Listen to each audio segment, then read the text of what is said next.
મારેલું કે 500 રૂપિયા આપીને તમે ભવિષ્યમાં શું બનવાના છો એ જાણો. ઓલો કે 500 ને આલ્યો 1500 રૂપિયા, કાલ મોદી શું કરવાનો છે એ કહી ગયો. જ્યોતિષ થેલો લઈને વી આવી ગયા. એ કે એનું કેમ કે મિત્રો બોલ્યા પછી હું બોલવાનો છે એ ખબર નથી આપણને. મોદી સાહેબ, મોદી સાહેબ સારું, ભારતમાં કોક નું કોક મળી જ રહ્યો. કેવું શકાયું એને. ગુજરાતી ગમે ત્યાં હાલે, ગમે ત્યાં હાલે. કેવા ભાષણ થાય અમેરિકામાં, ભાષણ હોય તો એટલું માણા. હા, એના એના એના ભાષણ સાંભળવા માણા આવે. દેશ ચલાવો તો 2 નંબરની વાત. ખરેખર આ કોઈથી હાલતું જ નથી ડોવું. આ તો હિન્દુસ્તાન છે. આ મારા નાથથી હાલે, ભગવાનથી હાલે. આ બાકી તો મોજ કરી લ્યો બધા. મિત્રો હમણાં તો મેં એના ભાષણ હું તો બહુ સાંભળું. એ મને સાંભળે. હાલે આપણને સાંભળતો તો જ આપણે સાંભળી, નકર આપણે થોડા નવરીના થઈ. હા ભલામણા કેવી વાત. એમ તો બાપ સ્વામીજી માયાનું નામ તો છે જ ને યાર. હા તમે જુઓ, આ કેટલા મારા બાપ મારા ભગવાન બેઠા, તમે જુઓ તો ખરા. આ એટલા જો એની સભામાં ભેગા કરવા હોય તો કેટલા તલાટીને તોડવી નાખવા પડે, કેટલા ડેપોની બસો લાવવી પડે, કેટલી જશોદાઓને તોડવવી પડે. હે, એના કેટલાને ફૂલ પેકેટ આપવા પડે, ભાડા ભત્તા આપવા પડે, તોય માંડવા ખાલી હોય ન્યા કેમેરા દાતા હોય. હે, એને બદલે આ દેશ મારો ધર્મ માટે તો સ્વામી જુઓ તમે, એક ધર્મનું નામ પડે સાહેબ તો ભત્તા દેવા તો ઘરે ગયા. અમુક અમુક મિત્રો સાહેબ ગળતા ગાડીમાં પેટ્રોલના ન હોય એ ઉડાડીને વયા જાય. ગળતા ઉછીના લે લાવી તેલા મોજમાં આવ્યો તો ઉડાડાઈ ગયા. સાહેબ આ ધર્મની તાકાત, આ હિન્દુસ્તાન છે સાહેબ. આ માયા આયર માટે નથી આવતા સાહેબ, આ ધર્મ માટે આવે છે. બાકી તો આટલું માણા ભેગું કેટલું માણા છે. માણા છે હો સાહેબ, પબ્લિક એક નથી અહીંયા. હકીકત પબ્લિક હોય એ હકનું રહે. ઉલ્લીને ખોળામાં પડે. અરે ઘડીક આપણે કોકની ઘીરે જાય તો એનું એક છોકરો હોય તો આપણને માથું સડાવી દે. એક બેનને એના પતિએ કીધું આજ મારું અડધું માથું દુખે છે. તેની પત્ની કીધું હોય એટલું જ દુખે ને.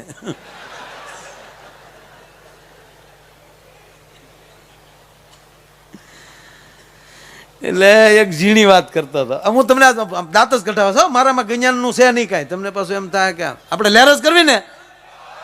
તમે હવે જોવો મને, હું આમ જોવો આગળ, તમે જોવો હવે. ખરેખર હું આમ દિલથી કહું, આમ કોઈ તમને સારું નથી લગાડતું. મારું ભગવાન જ તમે છો. આ જનતા જનાર્દન એ જ અમારા ભગવાન છે. ઓલો મંદિરમાં બેઠો એ મૂર્તિએ કોઈ દી અમારા આમાં દાંત નથી કાઢ્યા, કોઈ દી અમને દાદ નથી આપી. એ ખાલી કૃપા જ કરે છે. અને એ કૃપાથી તમારા બધાયના હૃદયમાં પાછો એ બેસી જાય અને એ દાદ દેવા માટે તમે અમારે હામાં મૂકી દે છે. કારણ કે તાનસેન મોટો નથી, કાનસેન મોટો છે. સાંભળનાર તમે છો તો અમે છીએ ને ભાઈ. આ સાંભળવા વાળું કોઈ ન હોય તો, લત્તાજીને લાવવાનું કોઈ ન હોય તો. હમણાં એક જગ્યાએ હું ગયો ને પ્રોગ્રામમાં, એક ભાઈ મને પરાણે ચા પીવા લઈ ગયા. મને કે મારા ઘરે આવવું જ પડશે. ગયો, મને કે દરેક કલાકારો આ ગામમાં આવે એટલે આપણી ઘરે આવવું પડે. જો આમ એટલો ફેર પડી જાય. અમારા ઘરે આવવું જ પડશે. એની ઘરે જાય તરત શું કે દરેક કલાકારને અહીંયા આવવું જ પડે. આ થઈ જાય છે ત્યાં વાંધો આવે. તો હું તો આ આવવું જ પડે ને, તમે લાવ્યા તો ન આવવું પડે. મને કે હવે મારા પાસે બેઠા જ છો તો મને કે લત્તાની કેસેટ ચડાવું. મેં કીધું હા, તને સાંભળવા કરતા લત્તાને સાંભળવા હારા ચડાય. તે ભાઈ એણે તો લત્તાની કેસેટ ચડાવી અને સ્વામીજી એકલો બગડાટો, ઘડાનો અવાજ, ગાગીરીનો અવાજ. અને અરે મેં કીધું આ લત્તાની છે. મને કે અમારા લત્તાની કેસેટ છે આ. અમારા લત્તામાં રોજ આવો બગડાટો હોય ભાઈ. તો એ ખબર પડી કે આના લતામાં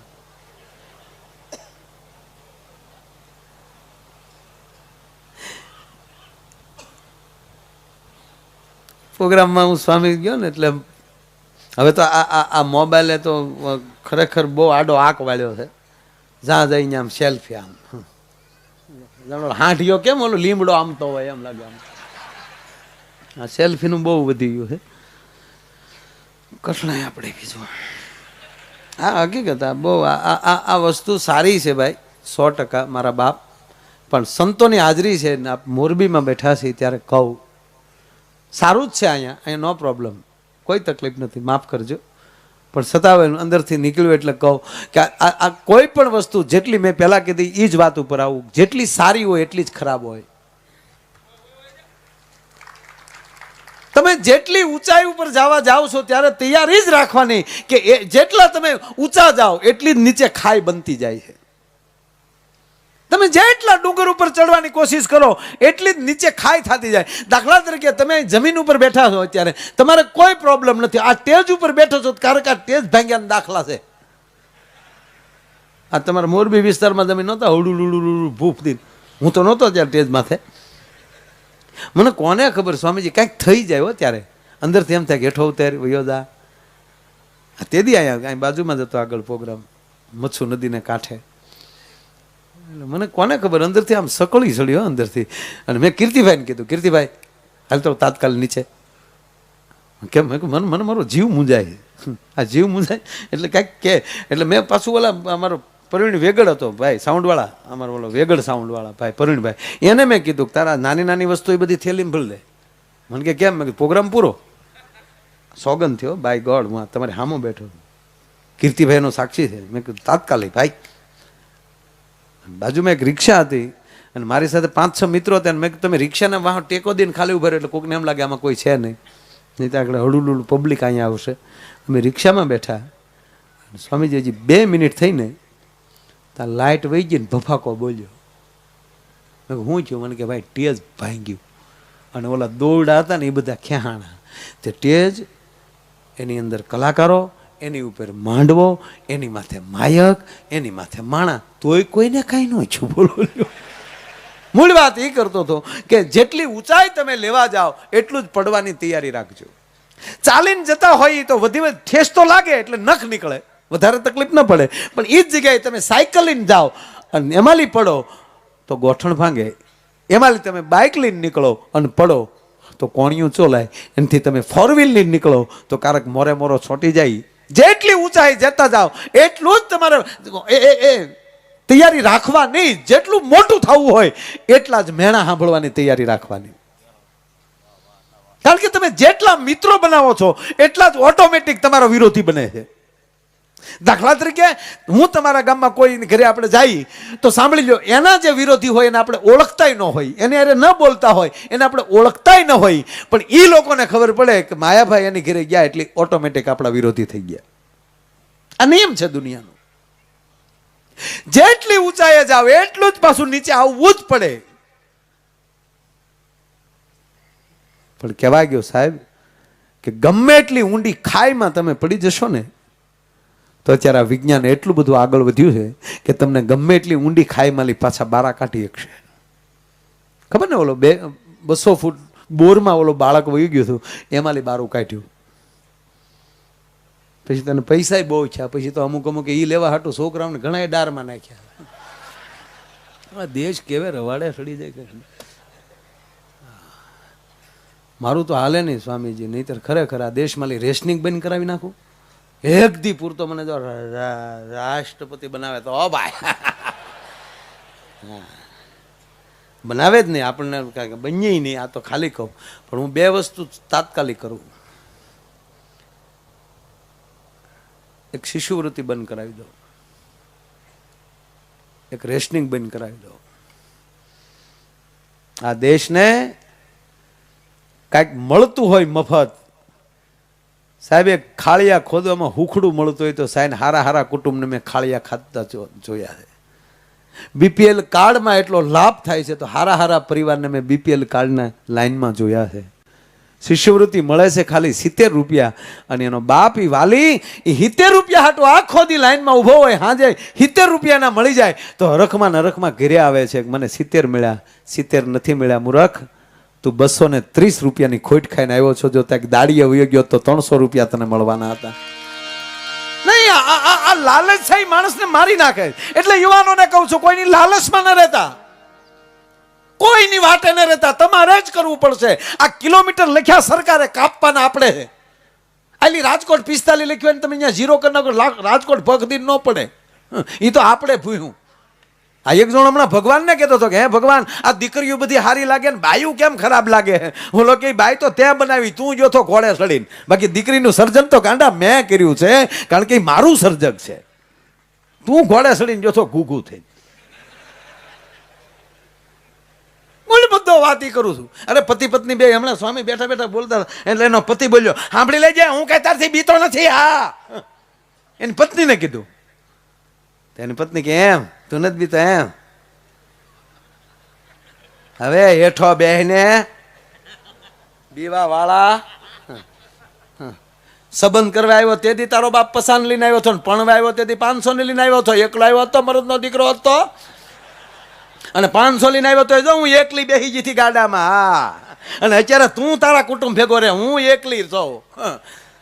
જો ટેસડા કરું પાછું કે બીચા નથી.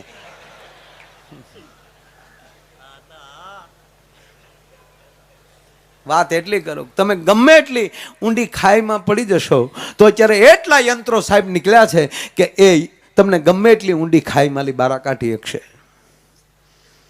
પણ પગે લાગે ને કહું, એક એવી ખાઈ છે એમાં ન પડતા. અદેખાઈ નામની ખાઈ છે, એ અદેખાઈમાં પડતા નહીં. બાકી અદેખાઈમાં પડ્યા તો દુનિયામાં કોઈના બાપની તાકાત નથી કે તમને બારા કાઢી શકે. અને ત્રીજી વાત, આ મોબાઈલની વાત એ કરતો હતો કે જેટલું સારું છે એટલું જ ભયાનક છે. આ બહુ સરસ છે યાર. આ ઇન્ટરનેટ, આ દુનિયા તમારી મુઠ્ઠીમાં આવી ગઈ. હાવ કયા દેશમાં શું બની રહ્યું છે એ તમને ખબર પડે. આપણી ઓફિસમાં ને એમાં કેમેરા મૂકેલા હોય અને એનો આમાં સોફ્ટવેર નાખેલો હોય, ત્યાં બેઠા બેઠા તમે અત્યારે જોઈ શકો કે મારા માણસો શું કરે છે.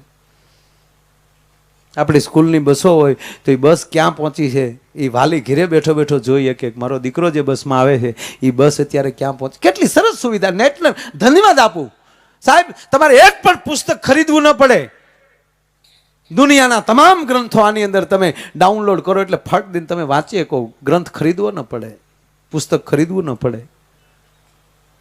પણ મારા યુવાનો અને મારા એક તમારા નાના ભાઈ તરીકે પ્રાર્થના કરીને કહું કે જ્યારે તમારું નેટ ખોલો અને પછી કીબોર્ડ ઉપર તમારા આંગળા પડતા હોય ત્યારે એકવાર એટલું વિચારી લેજો કે મારો બાપ કોણ છે, હું કોનું સંતાન છું, મારે આમાં કેવી વસ્તુ ડાઉનલોડ કરવી જોવે. જો એટલી ખબર આવી જાય ને, મારા બાપ પગે લાગે ને કહું મારા વાલા, હે અહીંયા સારી વસ્તુ છે, કોઈ બિલકુલ ટીકા નથી કરતો, લાગે તોય મુબારક.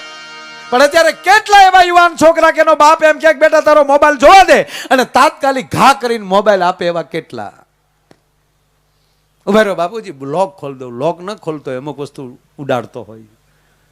અને આપને પગે લાગીને કહું કે તમારા બોડીને જે વસ્તુ ટચ થઈને રહી છે, કમસે કમ એમાં તો પવિત્ર વસ્તુ રાખો.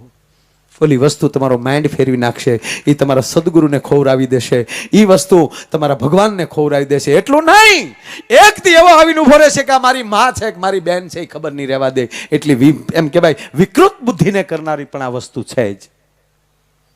અને આપણે વાંચીએ છીએ છાપામાં આવી ઘટનાઓ ઘટે છે.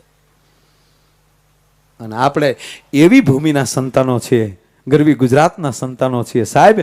આપણે ભૂખ્યા રહીએ કે પણ દિલમાં ડાઘ ન લગાડી શકીએ. ઈ આ સંસ્કારની ભૂમિ છે ભલા માણસ. હે